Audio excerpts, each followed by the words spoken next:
Hi, I'm Kevin Ylvisaker with Smithers Oasis, and have we got an exciting program for you. It's all about plants. We know plants are the big trend right now. I'm excited to see them come back. They've been coming back for a few years now, but many decades ago when I was in college was when the first big wave hit of the plant and earth movement, and I actually had a flat and we had over 300 plants in that flat. Took quite a while to water, but it was well worth it. So I'm excited to see them come back. I've got about 125 plants in the house right now, so come spring when they all go outside, it's quite a feat. Takes a few days to do that, and then they come back in again in the fall. But again, like I say, well worth it. You're going to see something very different using Smithers Oasis containers.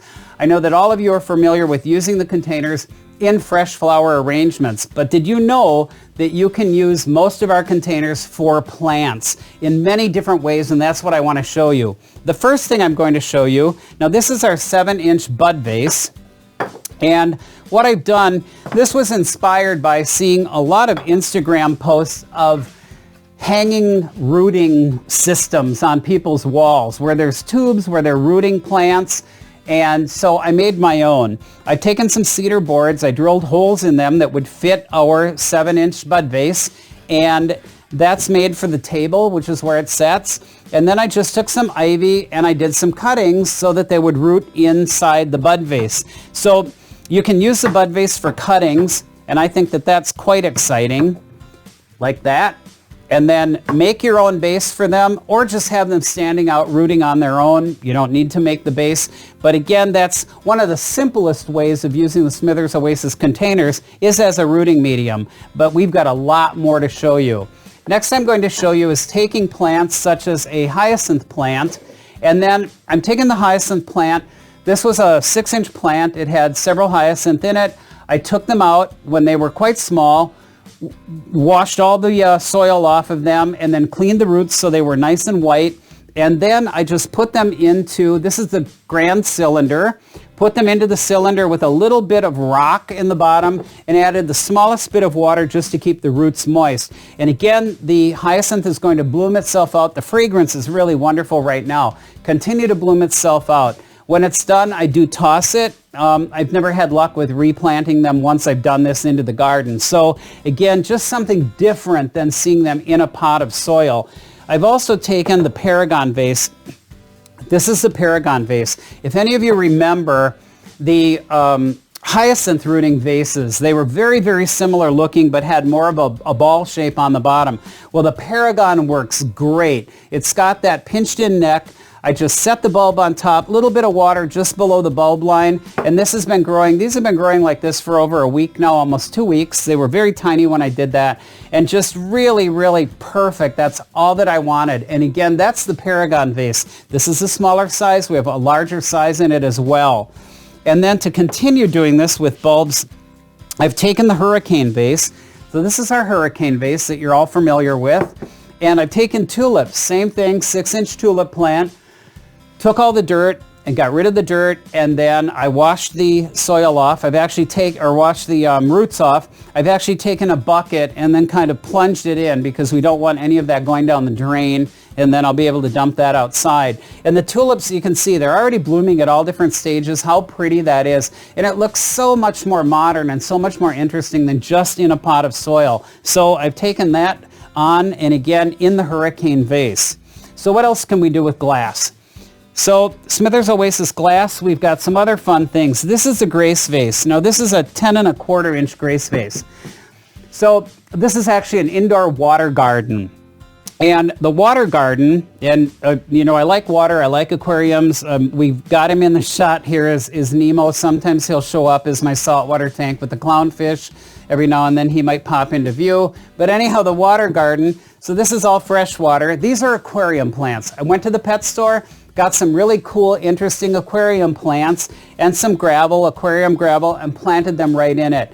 I don't have a fish in here. I don't want to fish in here. It's just all about the plants. So you can see that using that Grace vase, we've made a underwater aquarium planter. And that's all I wanted. That's simple, and that can be fun. Every now and then you can add a little pinch of pond plant fertilizer, and that seems to keep them going nice and hardy. This is a good couple months old already that we've done that. The next one, and I know a lot of you have done this. Now this is the 8-inch adorn vase. I love the adorn vase. You're going to see me use it throughout the entire program. But this is the 8-inch adorn vase, and look at that sweet potato with all those beautiful roots on it. Any of you that did this as a child, again, it's come back. It works out so good. You're going to want to get a sweet potato that's organic because it will not have been treated with a root inhibitor. And they're going to grow a little bit quicker for you, and you're pretty much guaranteed roots. So again, I took some bamboo skewers, poked those in, set it into our adorn vase, and this takes a while to get them going. It's about 3.5 weeks that this has been in the water, and you can see it's just starting to grow. Any of you that have done this, once it does start, you know it's going to take off, and it's a lot of fun. If you have children, this is a great thing for them to do and start. They can watch it daily till all of a sudden it does that. Okay, so that is the adorn vase. Now what else can we do with glass? So continuing on, using the 8-inch adorn hurricane, this is what I really call kind of my rock parfait. I've taken some gravel, rock, gravel, and moss, and then I've got my plant just setting in there in its pot. It's in a little 3-inch pot, because a lot of times I like to change them out. And so it does have the, like I said, the pot on it just setting in there. Once this starts to get bigger and I need to pot it into something larger, I'll move that into a larger pot, and then I can pop another plant back in here. That was my plan. But I think when you have a nice glass vase, it doesn't have to always be sunk in like I showed you, or like I'm going to show you some other techniques. Let it be all about the layering and all about the interesting things that you can do so that it can be seen from that beautiful glass. So then, taking that same container, I've got a carnivorous plant. So right here, again, we're seeing a trend in carnivorous plants. Are they a little tricky to take care of? Absolutely. Once you know how to take care of them, they're quite exciting. So this is a Venus flytrap. The Venus flytrap, actually, it doesn't want all the humidity you think it does, and they do go dormant in the winter, so you don't want to feed them. You're going to see that this is not your care and handling program. That's not what the program's about. It's about using Smithers OASIS containers in unique ways with plants. There is so much information on the web about care and handling. Some of it says do this, some of it says don't do that. You've got to do what works best for you. But for us to go into care and handling or each variety of every plant that I've used, it would take up too much time. So we're not doing that. One thing you're going to want to look for, though, is Sharon Magukin. She is another teammate, another design director with me, and she's going to be doing a plant blog. So you're going to want to look for that blog. It'll go into some little different things that we've talked about, a little more detail on some of the things, and that's going to be coming. So you'll want to look for that as well. And as always, go on oasisfloralproducts.com to find any of these great containers. So back to this carnivorous plant. What I've done is, because they don't like to be unpotted, so I've taken the Venus flytrap, just set the pot on some rock. There's extra sphagnum moss around it, and then a little of the moss on top as well. And then I keep it nice and moist. They like to have their feet in a little bit of water because they are a bog plant. And so this is going to be just happy in here. After the program, it goes right back to its full sun window, which is where it loves it. So think about carnivorous plants. They're exciting as well. Then I've got a 10-inch bubble ball and succulents. We know they're all the rage. They've been coming in for years and years and years now, and they're not going anywhere. We're going to see more and more succulents. So succulents, we know they require a great deal of light. They like light. It keeps them from getting all leggy and too tall. And so what I've done here is done a succulent terrarium. Nice and open, and you want it open like that. And so I've got gravel on the bottom, then the soil. Then I layered sand in there as well. I found some interesting lichens that I put in here because I thought that looked deserty, kind of like sagebrush. And then a couple of beautiful amethyst crystals that I have, I put in there as well to just give it that little bit of sparkle. So can succulents go in a terrarium? Absolutely, but you want an open terrarium and you want to make sure they're getting full sunlight, the brightest window that you do have, because that's going to keep them growing so well. So that's using the 10-inch bubble ball, and you're going to find all the different sizes again online. We've got a couple more glass things to show you. This is actually the 10 1/4-inch Grace vase. It's the same vase that I use the aquarium plants in, but something a little different, a little simple. This is taking a mini orchid, and I took and put the pot directly in and then surrounded it with crushed glass and a little bit of orange moss on top. Some of the are orange. Oh, I don't know my colors anymore. Purple moss on top. That purple picks up the great purple color that's in the orchid. And you can see it's very simple, which is what I was after. When the orchid is done blooming, I can take that out, and I'm guaranteed I'm going to swap another orchid right back in there. But look how pretty that is. The Grace vase is nice. It's got that little foot on it, which really classes up the plant. Then we're going to move on to our 5-inch design cube. Now this is polystyrene. This is not glass. And again, it's done in a layering technique with the orchids. So it's kind of like my parfait that I did earlier, but it's using stones and mosses, and again, all different layer. Gravel, color stone, mosses. The orchid is just set in there. A water a little bit is required, and it's going to bloom out and be just beautiful. I mean, look how much prettier this is than, you know, just a simple ceramic container or a container that that it would come in. You want to upgrade it slightly, so that's what I did here. Then let's move on to something else. Let's move on to our tin line. Okay, this is a 6-inch tin pot, and it's in rust. The 6-inch tin pot, you're going to see I'm using as a cache pot. So I've actually just taken the lavender and set it in there. That way, come spring, I can plant the lavender out in the garden. I can move it to a larger pot if I need to. So think about using a lot of our containers just to drop plants in. You'll see I've done that with some others. So once I have that done, simple, dropped it in, I might want to use another one of our containers, and that would be the oval tin container in rust. This is the 12-inch. And what I've done is I wanted to keep it color grouped, just like I was doing a floral arrangement. So I did pink plants, pink leafed plants, and that's giving it that more harmonious look. And I thought the pink with the rust worked out really well. They are just setting in here also because they don't quite take the same watering as each other. They do take similar lighting, but dropping them in, letting them, when they get big enough and they do outgrow that individual pot, I can swap out with a smaller plant again, move these to a bigger pot. So think about doing groupings, but when you do think about groupings, how about color groupings? And can you do that with plants, blooming plants as well? Absolutely. That's the next one I'm going to show you. Again, it's in the 12-inch oval, but this is in the galvanized finish.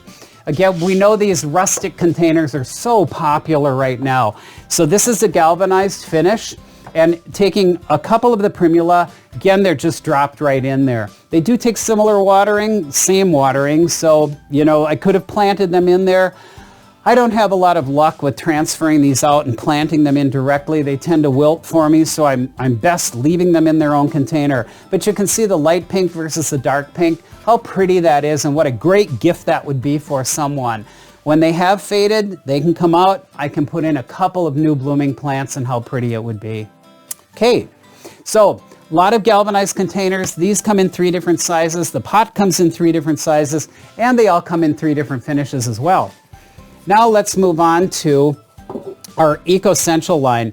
Any of you that know me know that I'm in love with the EcoCentral containers. Any of the videos you've seen me do lately, they've all got EcoCentrals in them because I really think they're a great container. They look like stone, they're very, very durable, and they are made with sustainable products. And so that's what we like about them. These are all done, again, now any of the EcoCentral containers, they do not have holes in the bottom for drainage. So I've used these, the pots, as a cache pot. So that's the 4-inch, that one is the 5 1/4 inch, and here's the 7-inch container. So I've got the fern, the mum, and the kalanchoe. They're all just dropped right in again, just like I had done with the lavender plant. Just set in, used as a cache pot. move them to the garden or move them to another container. And again, the great finish that the pot comes in. This is the only color that the pot comes in right now, and it works out good. It mimics a lighter clay, which is what I enjoy about it. Now, when we move on to a different eco-essential, we're going to talk about the containers and not having drainage in them. So this is the Eco-Essential Designer Planter. It's got that great swoop front to it, just like the Ellipse vase does. And again, now this is in the slate color. Great finish to it. You can hear how hard that container is. But in order for me to work with it well, I drilled holes in the bottom. I used a titanium coated drill bit, and I was able to get through that really easily. Not super easy, but easy enough. And then I put as many holes as I could in the bottom, and then you'll see that I've used a 6-inch or a 9-inch loamy dish underneath them as a saucer. So I've got drainage in here. I still do put a little bit of gravel in the bottom before I put the dirt in or the soil in and plant them directly. It's just something I've always done. Again, online you're going to read yes or no on that. But that's what's done to these containers. Let's look at what I've done. So this is the 6-inch loamy dish, and here is the bamboo, the natural color of it, and then taken and planted the Dracaena directly into the container. So it's filled with a little bit of gravel, then all soil planted directly in. I thought that the pink worked really good with the natural bamboo color, and then I did have a piece of rose quartz that picked up the pink color as well. And so I added that rose quartz, and you can just see it's all very harmonious when you do it that way. And then what other containers or what other plants could I do? I thought ferns would be good. Again, here's our 6-inch loamy saucer. You can see too that it's got, just like on the planter, it's got that great swoop front to it. So does the Ellipse vase. So the Ellipse vase has that great swoop to it. Ferns are popular. A lot of you are good at growing ferns. You're looking at someone that doesn't grow ferns very well at all, but I do love them. And I think they look so beautiful and classy in this container.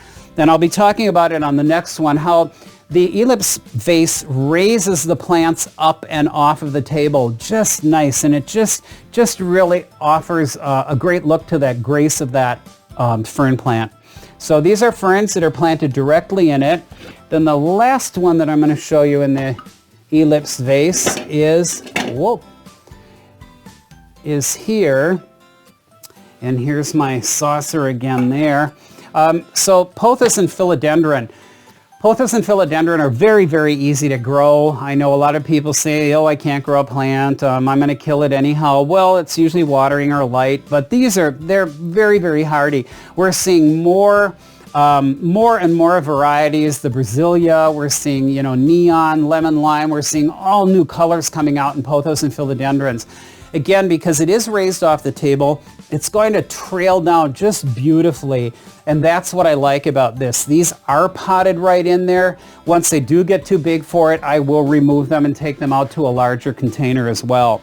So think about, again, the pothos, the philodendrons, and look for, I've got that great neon lemon lime color in there. It just picks up so well with the other one. Think about color grouping your plants.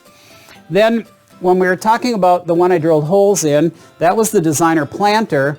Here's the designer planter planted up low, really low. This is the polka dot plant. It comes in an assortment many times, so I got the assortment in the pink, the white, and the red. And by the way, all of my plants came from a local greenhouse here in Wisconsin. Couldn't have done the program without them, so we thank them very much, and you'll see the thank you at the end of the program. So this was taking the polka dot plants, directly planted them into the designer planter, and there are holes drilled in the bottom of this. That's why I have the saucer. It's a 9-inch loamy dish because it is a little wider than the Ellipse vase when it comes up, and it doesn't work well in the 6-inch. So another fun thing you can do to plant that up. Then more eco-essential containers. This is the Eco-Essential Quart Cylinder. Okay, this is in the slate color. It comes in slate and it comes in natural. Those are the two colors it comes in. I've just taken and put a big layer of gravel in the bottom and set a Hoya on top. That's all I wanted to do. I'll water it sparingly. The Hoya doesn't like to set in water, and it keeps it nice and raised. I love the great vertical line of the cylinder container. You can do a wonderful floral arrangement in it, great vertical floral arrangement in it, or just put a nice trailing plant in it, maybe an upright plant. But the quartz cylinder is really, really a nice container. Could I have drilled holes in the bottom and also put that into a loamy saucer? Absolutely, I could have done it that way. Just chose not to. Also, if you want a container a little shorter, we do have the 4x4 cylinder as well. The 4x4 is, as it says, 4 inches tall, 4 inches across, and that's another nice one. Comes in slate and natural also. Okay, moving on. So to our last containers. So this one I've already started for us. This is our designer dish, and it comes in 2 different sizes. It comes in slate and natural right now. This is the larger of the 2 of them. I'll show you the smaller one. And then what I've got in here is the smaller of the Midnight Foam design dishes. The Midnight Foam design dish is going to hold water because it has that nice plastic bottom on it. And then I'll add water to it to keep the ring nice and moist. A lot of you don't realize that you can actually root plants in foam. And so I've been doing that. I'm doing that with this one just for a different look. So these plants have all been cut off. I might have a couple more here. So all these Eco Essentials, I really, really hope you enjoy them. So I just take little cuttings and just put them nicely down and deep into the Midnight Foam, into the design ring, and they're going to root. Once they root, I can let them continue to live in here. Generally, I'll slice them off, put them in soil, and plant them into a container.